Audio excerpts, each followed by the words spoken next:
Hey everybody, I'm Greg. And I'm Katie. Welcome to the Meeple Society. Today we are on episode 89, part 9 of the S's. 3 more to go. After this one, yeah. After this one, we have 3 more to go. But before we get started with this one, please like the video if you like this type of content. Subscribe to the channel for us. Hit that bell icon if you want notification of any future content. Or click the link below and it'll take you to all of our social media. Yeah. 14 games. Yes. I spy 14 games. You'll understand later. Anyway. They remember that long. Now we're going to do like the Bee Gees and Stay Alive. Okay. There's a theme now, you know. Anyway. Okay. Stay alive. Stay alive. Stay alive. This was one I found at Goodwill. I remember this from childhood. Yes, this is a game I played a lot when I was a Yes. kid. Yeah. Until we lost all the marbles. So this one has all the marbles in it, thank goodness. Oh, God, it'd be insane. Right. So this one here, this is a classic game. I feel like this is a classic game. You start with these all randomized. It says that you literally, you randomize them. We started with them all in the middle. Everything in the middle. Yeah. And you can do that. Or you could just occasionally, you know, flip a couple back and forth, whatever. You start with them random. Each player starts with 5 marbles on the board. And I'm only going to put a couple on the board, though. So each player, one by one, at the start of the game, will put a marble out. Let's put him right there. So I'm going to put one. That's probably not a good spot. I'm going to put him right there. And then Greg would put one right there. Of course, you're going to put me on the orange one. And then I would put one right there. And then Greg would put one right there. However, and then on my turn, I get to move one of these levers. Thank you. I was trying to say poles, and I'm like, that's not really what they are. So I move a lever in hopes of knocking one of his down. So I'm going to move this guy right here. We'll see what happens. I can see that there's the white's already gone, so maybe there you go. And then Greg would move one, and he would go, ha. Well, that didn't work. No. No? I wouldn't have pulled that one. Okay, what one would you have pulled? I would have done the orange because you're already on the orange. That's true. Good call. So. Don't let her play for you. And then I would try to get his next one in. Oh, but there was an orange plate underneath his white plate, so it didn't happen. And this continues this way. Ha. Cheater, you only do one. No, you do it till you die. Anyway, you keep going like this until only one person is remaining on the board. Mm-hmm. Like I said, this is just one of those classic games that we played as kids. Mm-hmm. Absolutely love it. We're going to hold on to it. Hey, it's a white box. 1971. I think I have a lot of them from 71 here lately. Anyhow, this one is going to stick around. Got it on right? You even looked, and after I already said a white bottom. You notice I turned it up so you could see that it's on right. I just asked you if you had it up. I had it right. Anyway, it's going to stick around. It's just a fun classic game, and we both really enjoyed it. All right. Next, we played a game called Station Master. This is the Mayfair version. There is a newer version out now that was on Kickstarter, a couple years ago by Calliope Games put it out. They reprinted it. When I went to log this, I saw that. It came out in 24, maybe? 24, 23. Okay, so the way this one plays, you take so many train cards based on your player count. In 2 players, you take out 2 of these cards and you play through the rest of them. And then, let me pull out a couple. So you have out a number of trains equal to the number of players. Everybody has 6 voting chips. Not voting. Not voting. Passenger tokens. Passenger tokens. And you know these are like the old, very cheap poker tokens. Yes. Poker chips back in the day.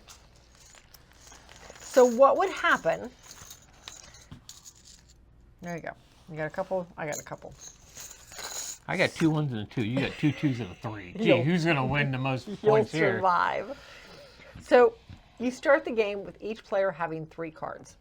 You always have 3 cards in your hand. You always draw back up when you're done. And on your turn, you can do a couple of different things. You can either put a train car out. in which case this train now becomes the value of the train itself plus any pluses or minuses that are attached to it. Or you could put out tokens. You can put out passenger tokens face down. You know what they are. You can look at them anytime because they're yours.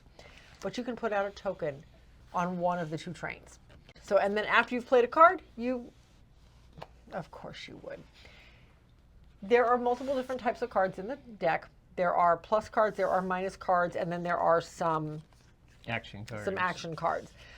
You can play an action card, you do what it says, you discard it, and then you... Well, some of them get discarded. Some of them get put to the front of the train to remind you what's going on. This one is standing room only. This train can take an extra passenger. So if one of the trains was already full, then I could add an extra passenger with this train. That type of thing. Transfer of passengers, move up to 3 passengers. This is the one I'd want to play. Move 3 passengers from one train to another. I'm going to move my guy right over there. When a train breaks, and the numbers up here in the corner of each train card depict first, how many passengers it can hold. Second, how many train cars it can carry, how many train cars it can pull. So in this case, this one can hold 5 passengers, so 5 little ships of different colors, and it can haul 5 cars. So when this train gets 5 cars behind it, doesn't matter what they are, then any passengers on this train now score. You take the value of the train itself, in this case a 5, and add all these cars to it. Or subtract. Or subtract in this case. So we've got a total value of 3 here. So 2 minuses, a total of 5, minus 5, 3 positives, a total of 3, plus the 5. So we've got a value of 3 on this train. Then everybody flips over their tokens, and everybody gets 3 points for the train times the number of the value of the passengers that they put on there. So I would get 9 points. He's got a 3 and a 1, so he would get 9 points as well. Some of our trains were paying out 30, 70 and 80 points. Was it yeah, we had some really hefty ones. I thought I saved the scorecard. This is, as I say, this is missing. This doesn't have a scorecard. No, it does not have a scorecard. It was scratch paper. Scratch paper. But it's an old Mayfair game. Yeah, that is the entire game. You play through the entire stack of train cards, and when you're done, you total your scores, and whoever has the most points wins. Simple as that. And this had cards that, if you played it on a regular train or an executive train, it gave you more points. But if it wasn't an executive train, it would be lost points. And then the red minus cards would become positive cards if it was a locomotive that would carry the regular box cars. Right. And then the positive cards on that train would become negative cards. Yeah, there were some interesting locomotives, basically. Yep. It was an interesting game. Yeah, I liked it. We are going to hold on to it. It does play 2 to 6 players. I'd be curious to play it with more, see how that changes it. But we liked collecting some of the old Mayfair games. But yeah, we're going to hold on to this one. But that is a Station Master. Okay. Next we have Stellar Siege. Stellar Siege. Okay. This is a probably an unknown game. Yes. I feel like this is by a very small publisher. Yes. All right. Stellar Siege. Everybody has a deck of cards. It's a 2-player game. It is a 2-player game, yes. So there's one deck. Those are all the planets. There's the other deck. You line the planets up in the middle of the table. In order. In order. Like so. Each planet has a special ability on it. Each planet is numbered 1 to 8, or 1 to 8 plus. Any given time you have 4 cards. You start the game with 4 cards in your hand. Your cards are going to rotate constantly because you don't draw more cards unless you are either out of cards or you play a card that tells you to. Or your opponent plays a card that tells you to. Right. So each of the cards have, and of course well, no, they're not all quite the same. Each of the cards has a special ability on the bottom. A lot of them are repeats. But each card has an ability on the bottom, and where you play it may give you a different ability as well. These are all double-sided too, so you can flip and, decide which lots side of you options. want to put it on there. Yeah. And we just threw them out, and I didn't even look. I didn't even realize they were double-sided until halfway through the game. So you play the card into a specific planet or onto a specific planet based on the number of cards in your hand. I have 4 cards in my hand. I have to play this on the 4 unless something has happened that tells me otherwise. In this case, this particular card says your enemy draws 1 or 2 aliens, and it's my decision how many he has to draw. Game ends when one person is completely out of cards in their draw deck. Not in their hand, in their draw deck. So you might be winning the game and you might want to force the issue and say, nope, draw 2. Next card, draw 3 or 4. Great, draw 4. You may be flooding his card with hands. His hand with cards. But that also forces that player to play on these higher planets. He has no choice. If he has 10 cards in his hand, he's got to play on this 8 all the time. Great. Let him have the 8 planet. It's only worth half a point. The rest of them I can take because my hand is more stable. That's a valid strategy. Didn't work for, well, I actually did win this game, yes, but you did. It did not, I had a hard time getting above 5. Let's just put it that way. So you play out the card based on the cards in your hand. Well, I didn't get to draw anything on this one. And that's the first player card. That does not work. That does not work either. So he plays a card saying draw 3 or 4 aliens. Not your opponent draws 3 or 4. You draw 3 or 4. So he draws more cards into his hand now. Although you'd probably have to put that on the 6 because I would have just told you to draw 2 cards. Yes. So you would now have 6 cards in your hand. Well, now I only have 3. So my next alien has to go here on the 3. Unless, again, something happens. So this particular one says add or subtract your enemy's deployment value next turn. Add or subtract 1 from your deployment value next round. So the next round, I only From have your 2 cards enemy's in my deployment hand. value. Oh, my enemies. So I could tell him he has to make it better or worse. So at this point, if he had just drawn 3 cards out of his deck because that was the card he laid, let's see, you start with 4, I gave you 2, you drew 3, you had to play 1. You now have 8 cards in your hand. I'm going to make him play an 8. Maybe I tell him his deployment value is a 9, so he has to play on this 8 plus. Or I tell him, okay, you got to play on the 7. But it's always the person who laid the card down, it's their choice as to what happens when it affects the enemy. It's an interesting game. I don't know that there's a ton of complexity to it. I feel like there's some replayability because of the fact that each one of these is double-sided. Yeah. So you've literally got a limitless number. I mean, I'm sure there's a Yeah, number and here, but there's a basically lot of possibilities here. Yeah, and the game comes down to if you have the most planets. Yeah. You control the most Yes, planets that's by how you many win. how many soldiers or cards paired you have on each planet. Yeah. If you have the most, you win that planet, and whoever has the most planets wins. Right, and then this is the tiebreaker because Kind it's of, only yeah. worth half a point. Sort of, if you need a tiebreaker. Yeah. And if the sides are tied, then nobody gets that point. Yeah. But with this one being worth half a point, it's hard to tie. Overall tie. Well, if the points at the end of the game. Yes. Yeah. So it's an interesting game. It's a small footprint, so we're going to go ahead and hold on to it. We've only played it a couple times. We need to play this one some more with some of the other cards. Anyway, interesting little card game, Stellar Siege. We're going to hold on to it. Next, we went from Stellar Siege to just Stellar. Stellar. So Stellar is, I love this game. And I wish I had bought the playmat years ago when I first saw it, and I didn't, and now you can't find it anywhere. All right, so the way Stellar plays, this one, it takes a second to wrap your head around this one. It really does. So each player has their telescope out. Now, each player has one like this. And so you've got, hopefully you can see that against the black background. Probably not. But you've got your telescope all set up and ready to play. And basically, it's a picture of a kid looking through Yeah. his telescope, sitting out in the field looking at the stars. Right. And then you have your planet cards out here. So you have these, I'm just going to put these right here. How this works, you start with, well, first of all, everybody starts with a couple starter cards. And the starter cards, one goes up here on the very top, and one goes down here into your notebook. And then after that, there's cards in front of each one of these spots, and then you have 2 cards in your hand. There are 5 different types of celestial objects out there, plus satellites. Satellites are basically wild.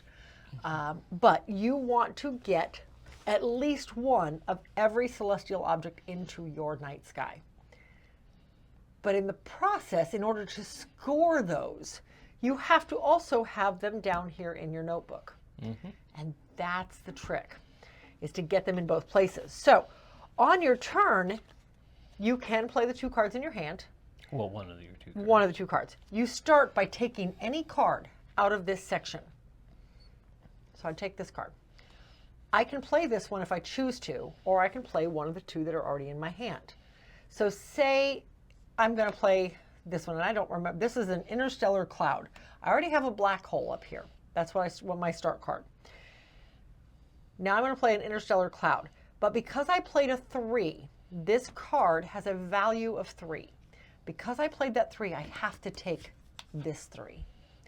And because I played this 3 in my night sky, I have to play this one down here in my notebook.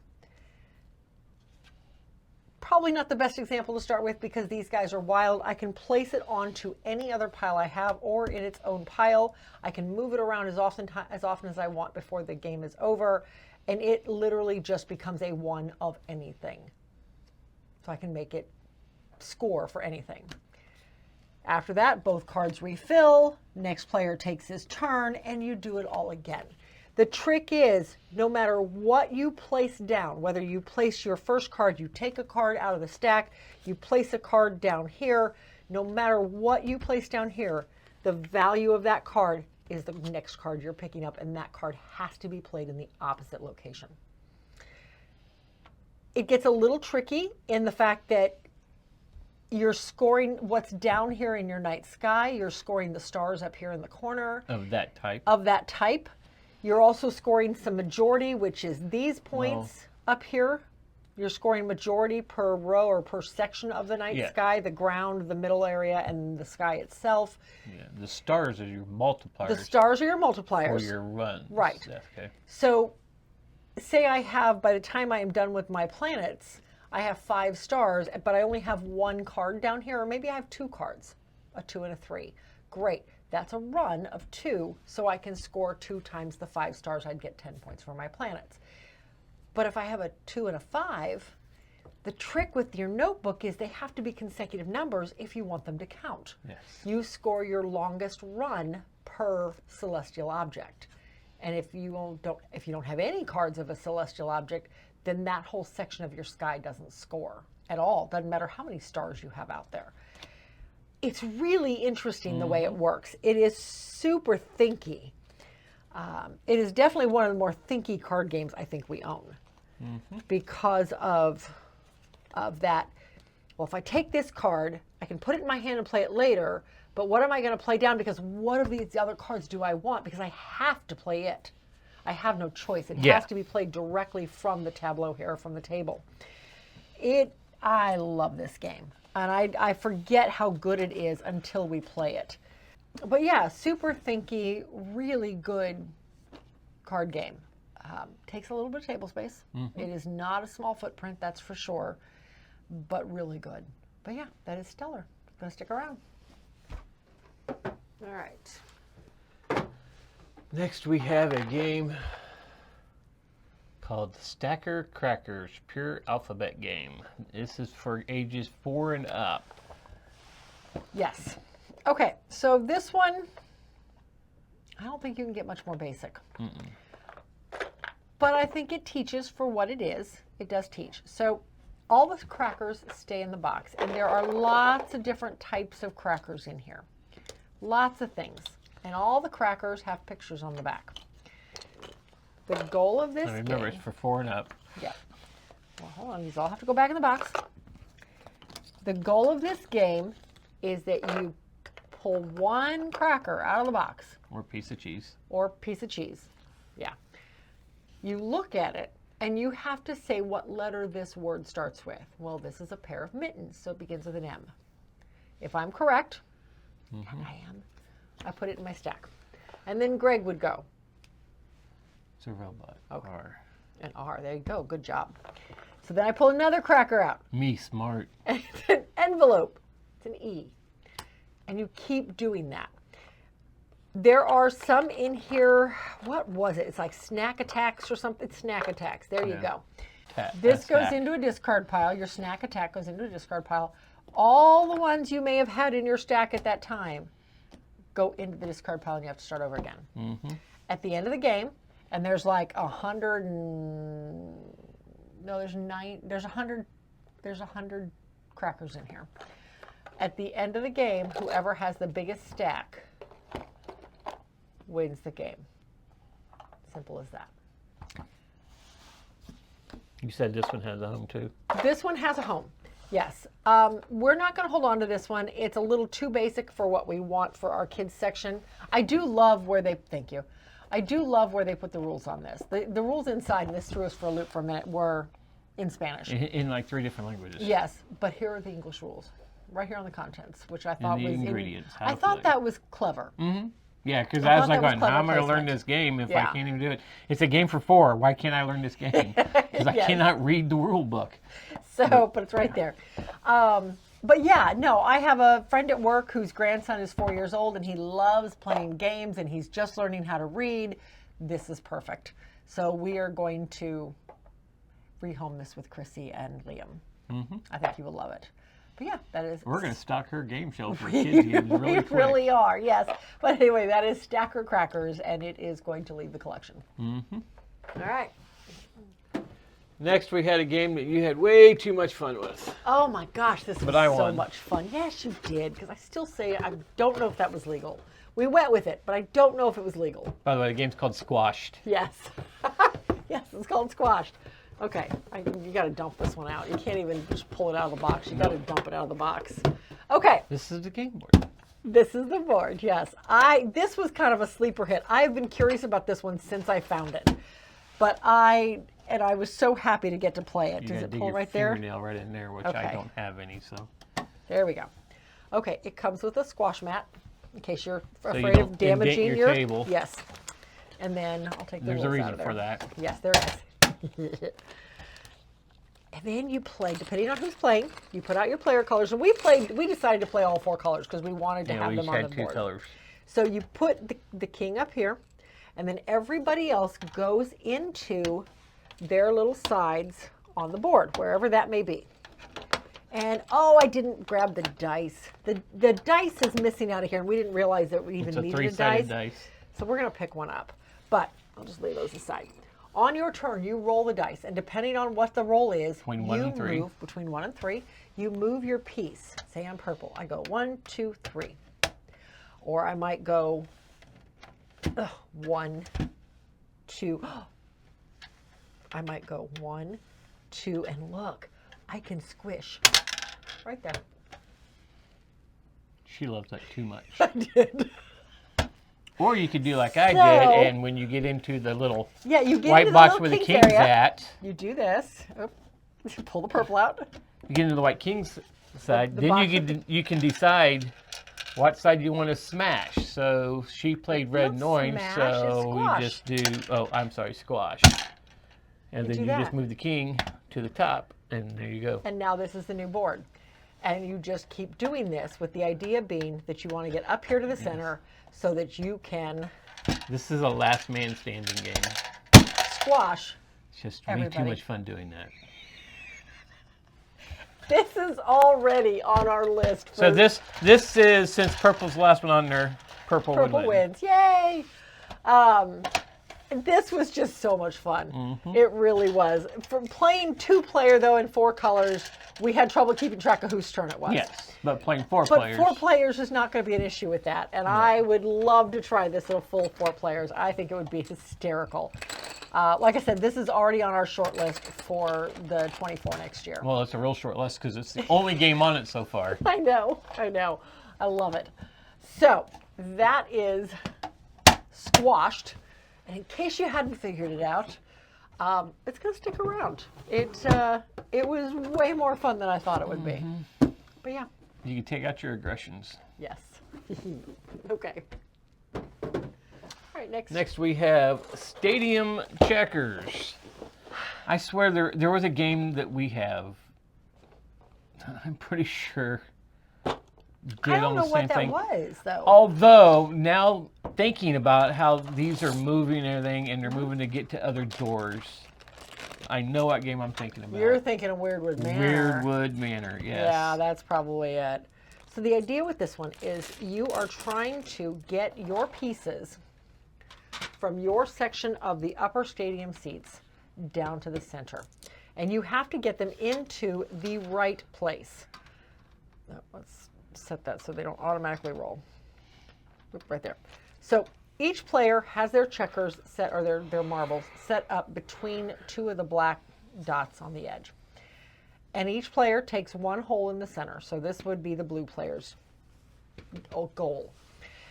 On your turn, you are moving one ring until something drops. Now, mind you, if you are moving a ring and one of your opponent's pieces drops, you have to stop. Yeah, so if you do this number, they both would move. But if maybe he had already moved this piece and it was no longer there and my piece moved, he would have to stop. That's the end of his turn. So each turn, so that would be his turn, and then on my turn I might do this number and bring it down, and then he might do this number and bring it down. Well, see how that works? He just rolled down 2. But you keep doing this until you can get one of your pieces. And you can move either the piece it's on or the piece it's up against. Oh, now see, that just dropped, so I would have to stop now. So you keep doing this until the blue marble gets all the way down to the bottom. Or your marble, whichever it is. Mm-hmm. It was interesting. I enjoyed the puzzle of it. Mm-hmm. However, this one we had some trouble with the mechanics of it. And it wasn't even the mechanics of the game itself. It was literally the mechanics of the game board. I think that it's starting to get sticky. It's getting sticky, or the pieces possibly just aren't warping, because some of them, because you would get it totally lined up and then it would stop before it could go in, because they were like not perfectly even with each something was not working right, and then more than half of the marbles we had to shove through the hole. It would get there and it would just rest. We're going to let this one go just because of the mechanical issues of it, but I did enjoy the thinkiness of the puzzle. Mm-hmm. I did enjoy that much. But anyway, that is Stadium Checkers, and unfortunately it is going to leave the collection. Okay. Next we got Stella. Who put the lid on this one? I don't know. Anyway, we played this a few weeks ago with our friends Doug and Mary from Coopla Nerds. Mm-hmm. They had never played any of the Dixit style games. We've played a couple of them. This is by far my favorite of the Dixit style games.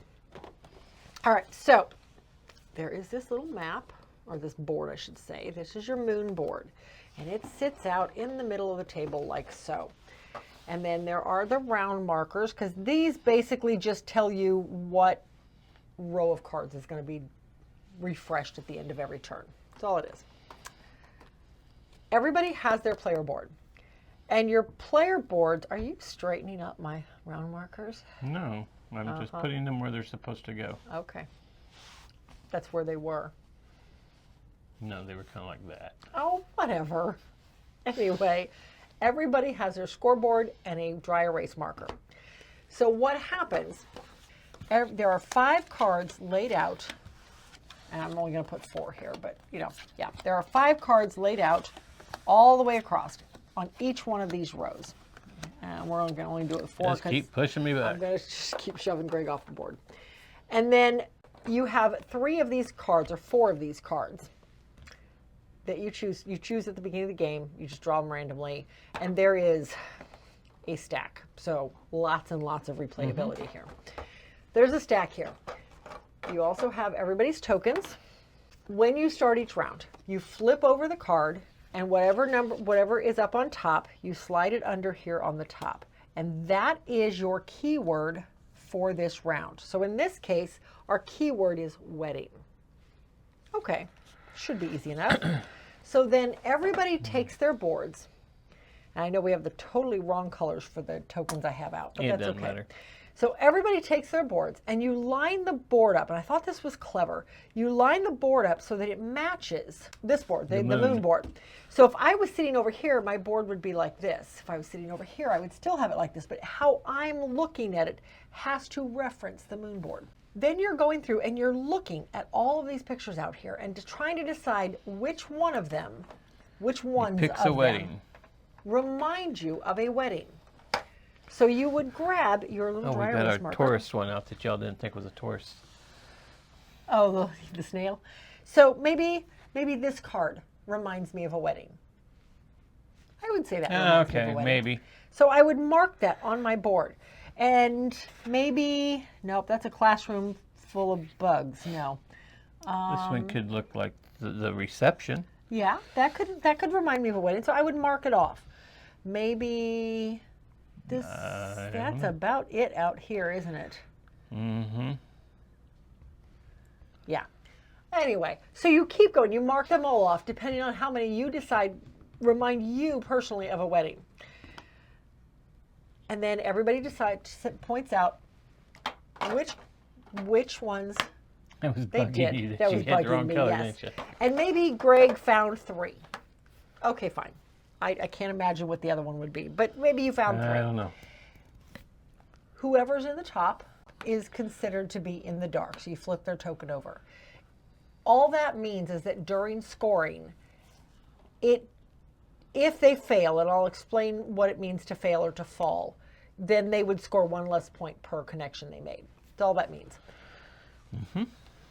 But before you get to scoring, everybody goes through, and in turn order, you go through and say I'm first. I would point to this card, and if everybody else at the table agreed with me that they thought this looked like a wedding too, then everybody at the table would get 2 points.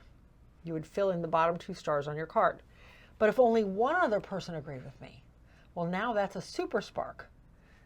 So I get all 3 points on my card instead of 2, as does the person who agreed with me. And then that card is off the table. Nobody else can point to that card because everybody who did identify that card should have just scored. And then the next person goes, well, maybe he thought this one. If he was wrong and nobody else thought that, then that's considered falling.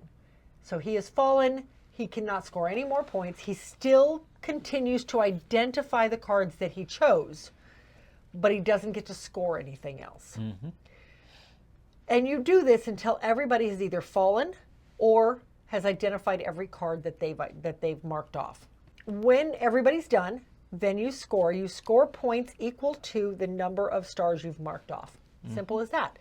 If you fell, it just means you stopped scoring. That's all that means.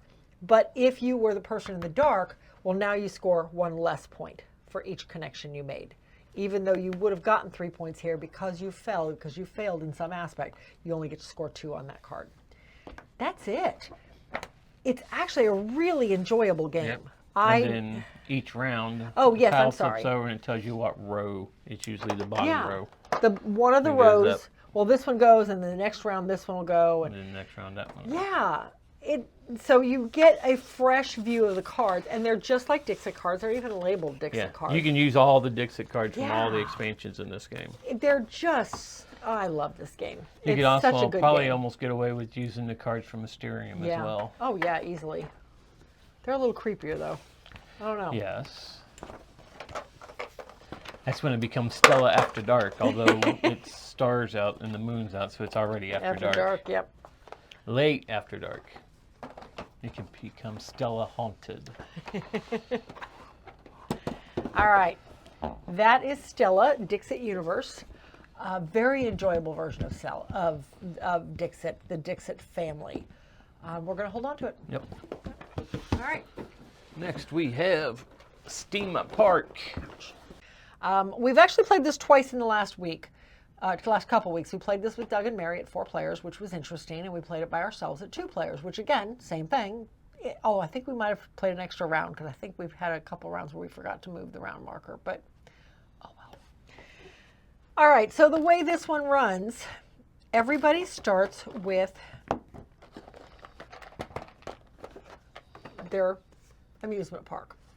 This is all about building out your amusement park while trying to control your dirt.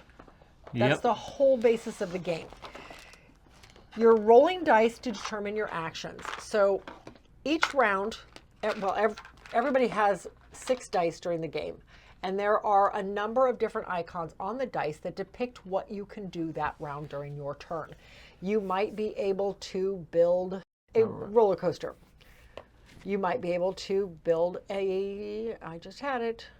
You might be able to build an additional stand in your park. You might be able to clean up some dirt. Or you might be able to attract some visitors and hopefully get some guys onto your rides. Or you might be able to, there's a fifth one on here. What is it? Play a card. Or you might be able to play a card. And then the sixth side is blank. So you're rolling dice, and you can roll as much as you want. You just keep rolling and pulling aside the items you want until you get what you want. Till you get what you want. Once you do, you grab, there are 4 cards out in the middle of the table, or less if depending on player count. You grab the round marker. I'm going to go first because I'm done first. So you want to be quick about it. But the first person gets to clean up 4 dirt out of their park left over from the previous turn.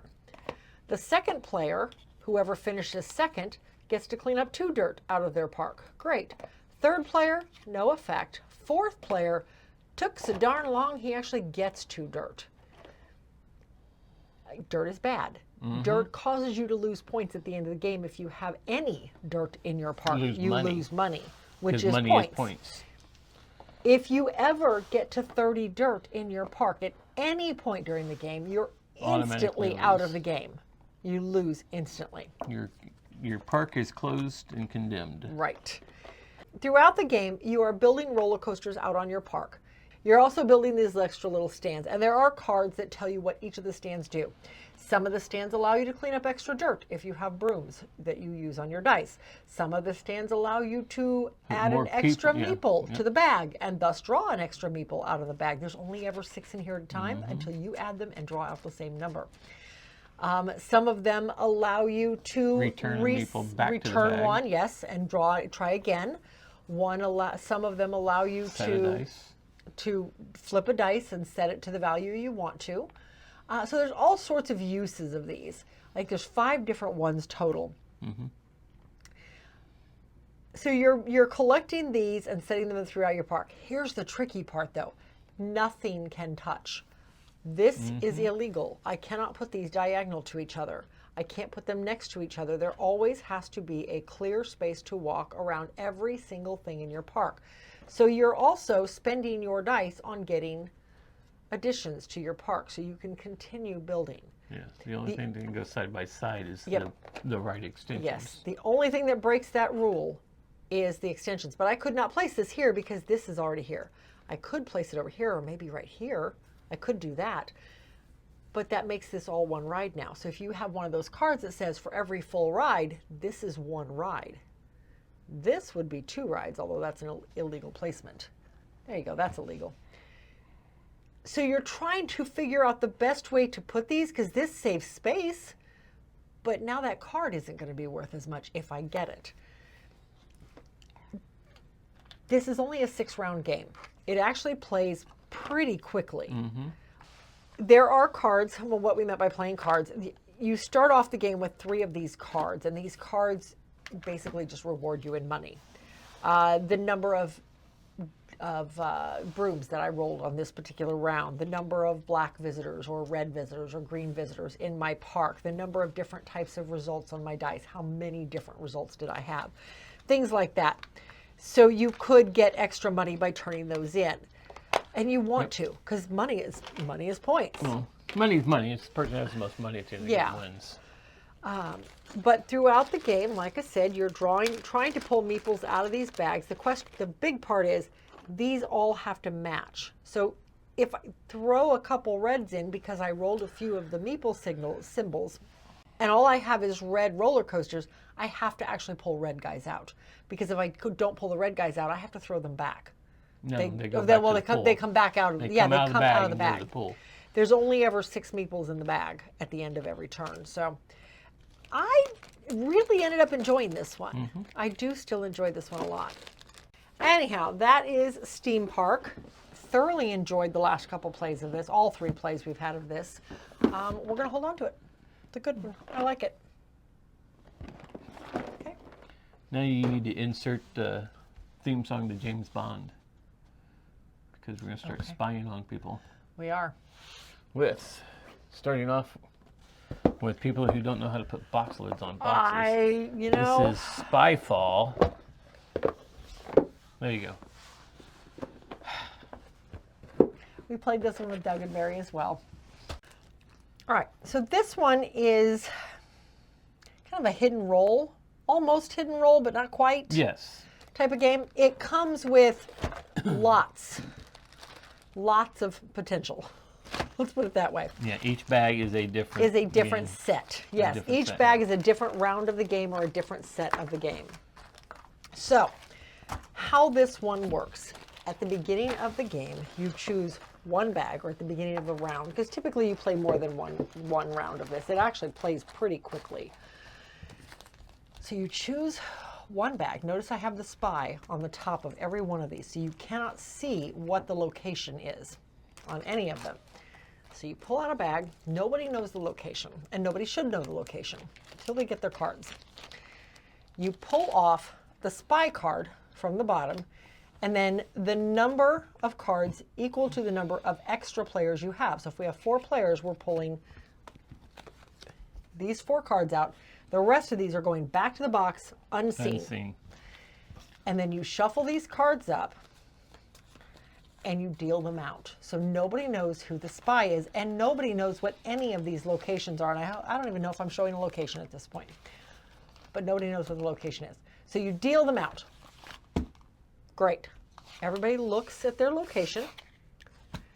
At the bottom of each location, there is a job title as well, or a job title, or what you are in relation to it. And that basically gives you some ideas of maybe how you should answer some of these questions.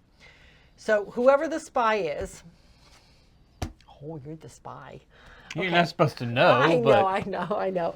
So I would not normally know that. I was just looking to see if one of these two was. And they're not.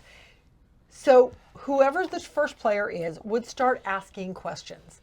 And in this particular case, the location is a submarine.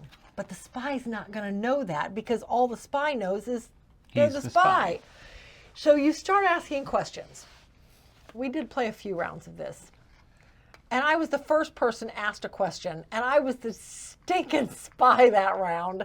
I had no clue what to say. So, although I answered something that actually made sense, and then the second time I answered it made no sense. Yeah. But, so you might ask a question of, hey, how's the weather outside?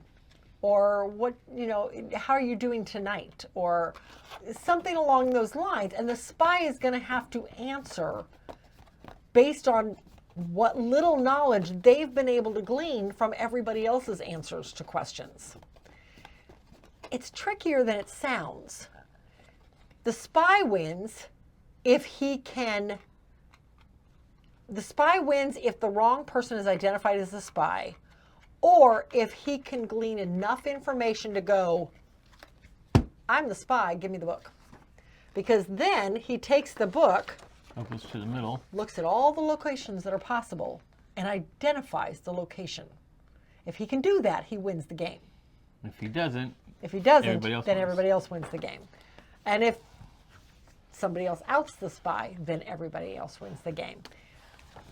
It is definitely not our kind of game. That is for sure. Mm-hmm. But it was interesting. It's a good game for 8 players. Yes. If there's 8 players in it, it could be an interesting game. I think it could be a very interesting game. We've only played this out of 4 players, so. This might be one to think about for the 24. I feel like it's a lot of conversation. Mm-hmm. Even if you just do a 7-player game and have that 8th card flashed up on the screen for everybody else at home to see, so they can kind of play along a little bit maybe, or at least understand what we're talking about, I think it could be fun. Mm-hmm. But that is Spyfall. Not that I want to be in it, because I hate being the spy. Anyway. You cave under pressure too much. I do. I am not good at being the one on any game. This is a full example of caving under pressure. She'd rather not hear me complain that the boxes aren't the right way.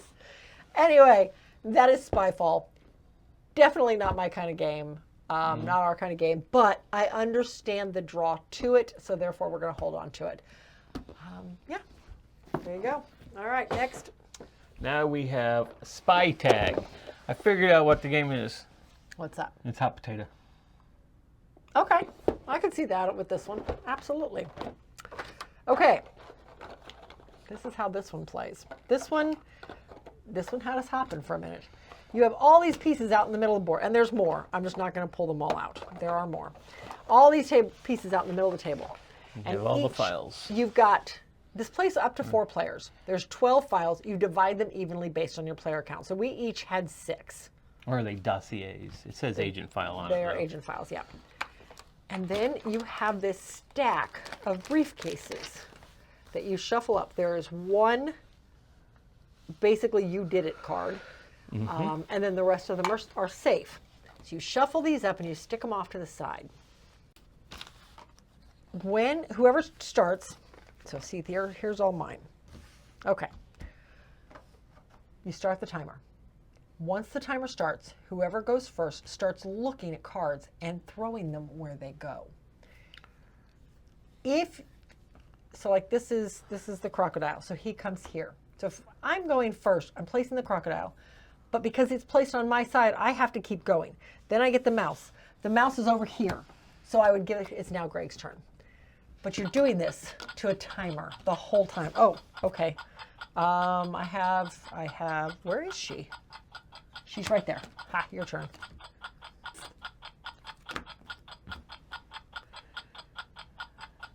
There you go.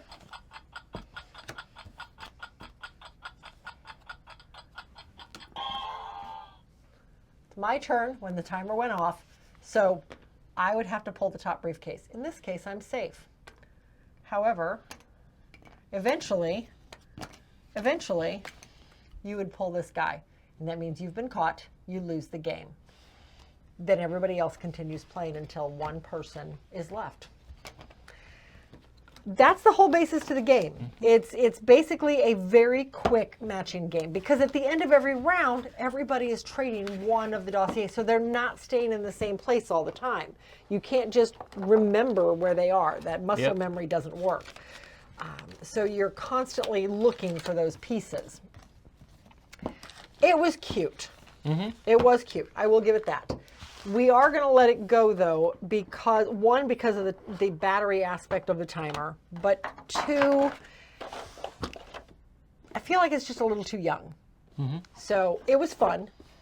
It's ages 5 and up. 5 and up, yeah. So we're going to pass this one on. I don't know if this is something Chrissy's grandson would enjoy, but I think I know somebody else who might. I don't know. This may end up with somebody else at work. We'll see. But yeah, that is Spy Tag, the high-speed Spot the Spies game. It's going to leave the collection. Next we have Spy Alley. You see anything yet? That's why I said you needed the James Bond thing going on during this. Right. Okay. Here's your board. That's it. This is a classic roll and move deduction type of game. So you've got this unfortunately god-awful paper money. You've got all of your movers. And then you've got your player boards. So how Now, this... hold your board up so you can... Point to things? Okay. I'll be your Vanna. I'm going to be Vanna. Okay. So on your turn, you are rolling the die and moving your player pawn around the board, wherever you land. Okay. But before that happens, hold on. Oh, no. Do you need another player pawn? You never gave me one. Sure. Okay. I'll give you the yellow one this time instead of mine. Jeez. Maybe if I gave you the blue one, you'd hold on to it. Before the game starts, everybody gets a secret identity. These identities are what you're trying to keep secret. So you might be the Spanish agent, or the Italian agent, or the American agent, or the German, or the Russian, or the French. So everybody gets one card. You keep it secret. Everybody has their player board. You are trying to gather information. You're trying to gather all the information you need for yourself and then get to your embassy. That's how you win the game. But you can't let everybody else know who you are because they could out you at any time. Because it's a secret. Because it's a secret. If they try to out you and they are wrong, then that player's out of the game. So there is some risk involved, but there is a spot on the game where if they roll to get their they get there on an exact count, they can make an accusation with no risk. So there are ways around that player elimination. So on your turn, you're rolling the dice and you're moving to wherever it says to go. And there are spaces that give you move cards, and the move cards basically give you a number. Yeah, they allow you to skip rolling the dice. Yeah. So you can just I use a know move card I to want move a to certain get. space. Yeah, yes. I know I want to go 3 spaces, and I know that die's not rolled a 3 for me yet. I'm going to spend my move card and just move. And they have 1 to 5. 1 to Or 1 to 6. Maybe it's 1 to 6 because it 1 has to 1 6. for each pip on the I thought die. I saw a 7 even, but maybe not. I think Maybe it is not. just a 6. Anyway, there are free gift cards. I'm going to come back to those. There are spots all over the board where you can go to pick these things up. You can go to one of these triangular spots or these diamond spots and pick up passwords for specific agents. So this one lets you pick up the Russian password for $1. Great, I'll pay $1. I will get a Russian password. I may not be Russian. In fact, I am Spanish. You're supposed to keep that a secret. But the Russian password will maybe throw somebody off because I bought a Russian password. I don't really need it. Maybe I hit this spot. I'm going to buy the American passport. And then I come down here and I'm going to pick up the Spanish passport. That's the one I actually need. So I'm definitely going to buy that one. But I don't want to be too excited about it because then everybody will guess it. As you're going around, when you get to here, you have the choice. If you have extra moves, you have the choice to either go up into the embassies or you can move past it. But if you land here, then on your next turn, you have no choice but to go through embassy alley, basically. I thought that was the only way you could go through there if you landed on that. If you are passing by, and you can go up. Otherwise, you Okay. could go the board continually. You have to have a way to get up there to get to your embassy because that's the only way to win the game. There are spots where you can buy code books for $15 each. There are black market spots where you can buy any one item. Doesn't matter what it is. There are spots where you can buy, disguises for $5 each. And then there's a spot where you can buy the keys for $30 each. Or confiscate things from other players. You can confiscate things from other players. So once you have everything you need, so you've got all of your spots filled in, then you can, and obviously I'm hoping I would have more on my board than this, or somebody definitely knows I'm Spanish, then I can beat foot to the Spanish embassy. But you have to land with an exact count. That's the only problem. So you beat foot to the Spanish embassy and win the game. Sounds easy, right? You actually got it done this time there because the free gifts give you different things, but there's also wild cards in here. And the wild cards, you don't have to say what they are. They are wild, and you can. You don't have to put a peg in your board as it. Yes, so that definitely helps out. Yeah, because I had 2 and everything, and then I had 2 wild cards, so I had it. Yeah. And got to get there. Yep, you did. You did. It's a fun game. Yep. Anyway, that is Spy Alley.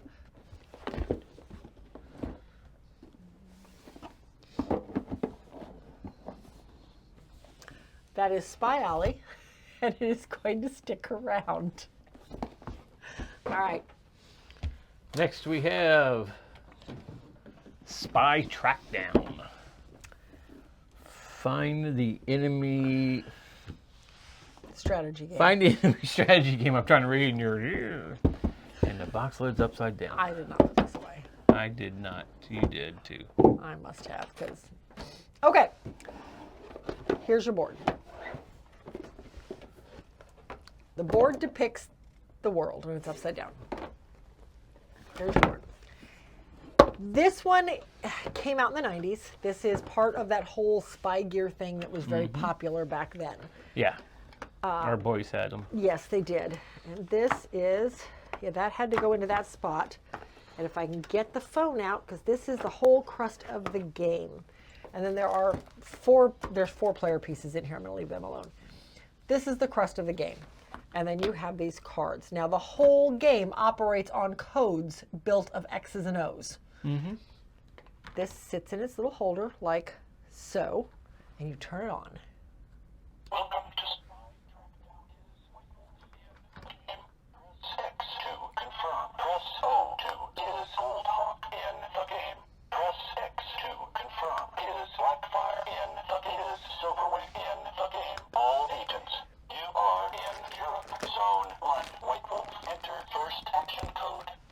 Zone Europe, Zone 1. So it starts Well, in it's someplace starting else to because set we started in we started Africa in- yesterday. Yeah, no, South America. We started in South Africa's America. over I'm here. sorry, South you're right. We America's started over in there. South America.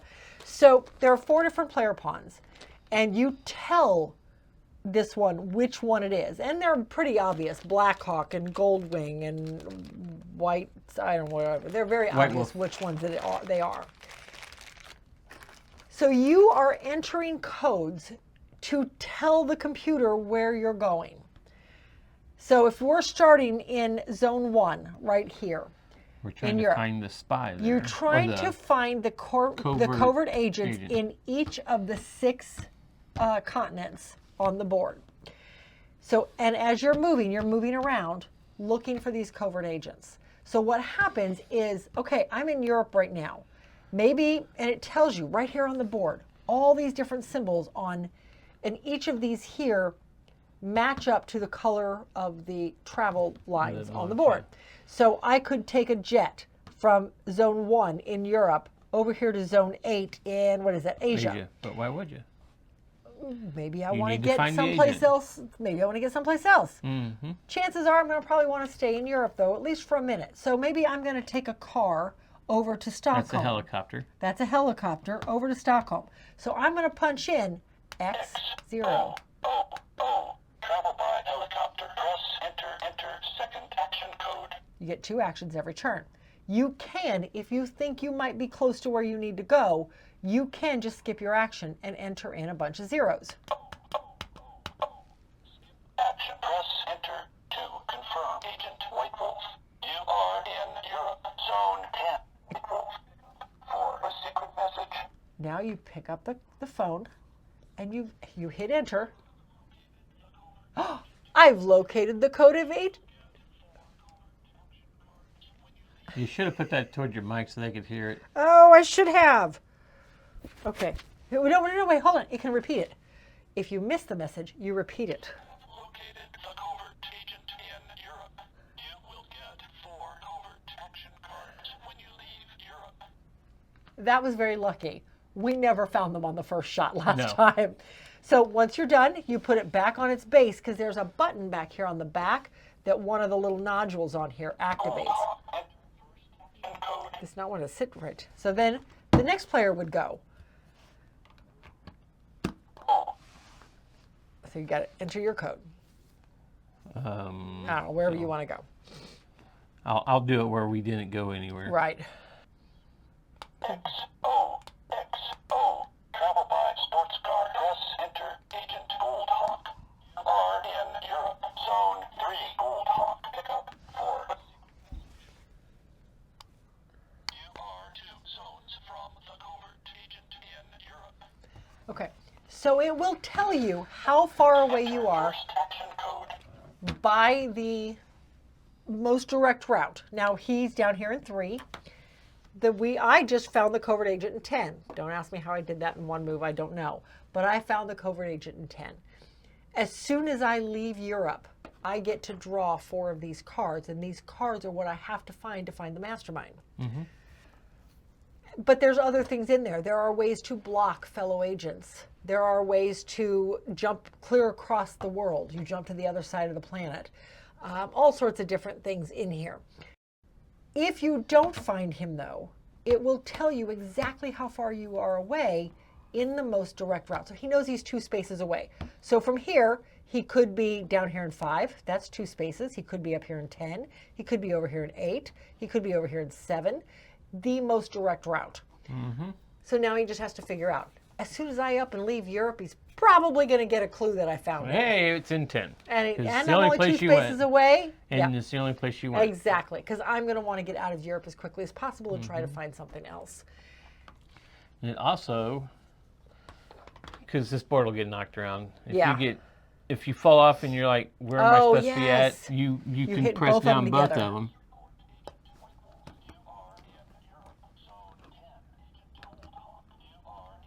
I don't know why. Okay. First action code. Yeah, because as soon as it asks for an action code, it speaks up.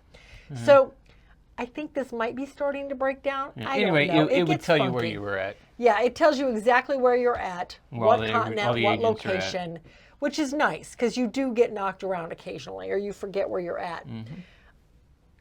it was enjoyable. Yeah. There's traps in there. You can Yeah. set traps for other people. You can shut down airports. You can shut down roads. You can. Yeah. Yeah. It It was was interesting. It is a little frustrating if you get turned around and you Yeah. go the wrong way. Now you've just lost probably 2 turns because now you got to Yeah. get back to where you were to start over and go the other Yeah. direction. And I could see why this was engaging for that age kids group. of that age group, Yes, yeah, during that absolutely. time period. We are going to we talked about this one quite extensively because I think it is a fun deduction game. But I think because of the volume of the phone, the phone is really loud. And in a quiet setting, it can be really loud. We're going to let this one go. Plus, it has to deal with the batteries, and I don't want to deal with that if I can avoid it. So we are going to let this guy go. Oops. Forgot the directions. Put the rule book back in there. But yeah, I think it's an interesting game. I could see the attraction of this. And our boys were the age where they played this kind of stuff as kids. Although we never had this one. No, but they had the spy gear. They did have a lot of the spy gear though. Oh, if we'd been into board games back then, they'd have had it. Yeah. So anyway, that is Spy Gear's Spy Trackdown, Find the Enemy Strategy game. And we are going to pass this one on. All right. And lastly, we have Spyweb. There's another Spy Gear game, isn't it? No. No. It No, looks it's a like a Parker Spy Brothers. Gear game though. Yeah. Okay. So this game, yeah, there's a lot of, it sits up on the top Lots of shelf. dust.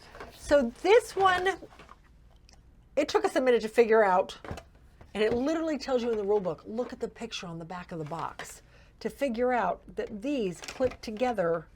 There we go. They clip together like so, thereabouts. So the idea with this one, this is very similar to Battleship Yeah. in kind a of, way, yeah. only you're asking questions. It's like Battleship meets Guess Who. Yeah, it really is. All right, so what happens is that each player has 2 sets of cards. You have your suspects, and then you have your, what is the other one? Spy cards. Suspect and spy cards. And the 2 cards actually match. They are identical. 2 sets, they're just different backgrounds. So what happens is that each player is going to pick one. You're giving your suspects to the other player. And then you're picking one of your spies and you're putting it up here in this little guy. And you're identifying, using this little grid here, which of these cities he's in. You're putting a little peg in the grid to identify which of these cities he's in. And then you're going to take and you're going to put all the rest of your spies into, whoops, let's turn that the right direction so they're looking right. You're going to put these into the rest of the cities you didn't choose. I keep putting them in sideways. That's not going to help much. So we do this. And then the other player's doing the exact same thing. And then I have his stack, wherever it went. There they are. I have his stack of victim cards. I also have this board that mirrors my player board sitting down here. This is how I'm trying to find out where people are. You are essentially asking questions. I'm going to go ahead and use this one. You're asking questions. So I'm sitting over here on this side of the board, and this is my opponent's. You're asking questions going, what is Stingray looking at? And you're looking at these cards here. And Stingray, see the dotted line coming from her eyes? That's who that person's looking at. Or maybe what is Stingray listening to? And it shows the listen icon going the opposite direction. So my opponent's looking over here and finding Stingray. Stingray is down here. Stingray is looking at the boat. I don't know if you can see the boat down there. But then I know Stingray is right here looking at the boat. So I can put this on my board. I know where Stingray is. Well, maybe the next card I ask about happens to be Piranha. What is Piranha pointing to? Well, Piranha is pointing to Stingray. Well, now I know Stingray's right there in Hong Kong. And you're doing this until you can narrow down who this is and what city that person's in. You're asking questions about who can this person see or hear or pointing to. Yep. There are a couple that point to 2 different people, so you can bribe them with some money to tell you the both locations, because otherwise they only have to tell you one. And this plays till somebody makes $1 million. It takes till somebody makes $1 million, and each the bill only is money worth in 100,000. here, yeah, I was gonna say the only money 100,000. that's in here are Yeah. $100,000 bills. Yeah, so when you find somebody, you get their bounty. Like this guy, Leech's bounty is 400,000. So I would get his bounty, and that would get added to my stash, and then you play another round until somebody hits $1 million. It was interesting, but it's essentially Yeah, Battleship. and when they get it, you just flip the door open so they Yeah. can see that they're right. Yeah. Like I said, it was an interesting game, Oh, that's right there, side by side. but it was essentially Battleship. I don't know which side I put the board on. Ha! I was right. We're going to let this one go. It was just, I don't know. It was interesting, but not interesting enough, I think. So, but anyway, that is Spyweb, and it is going to leave the collection. And that is it for this episode. We are done. So, 3 more to go, including our big Star Wars and Star Trek episode. Yes. Yeah. That's the last one. That'll be the last one of the S's, yeah. Just because one of them is going to take a little while to get people together for. But we'll get there. So, until then, we'll see you at the next one.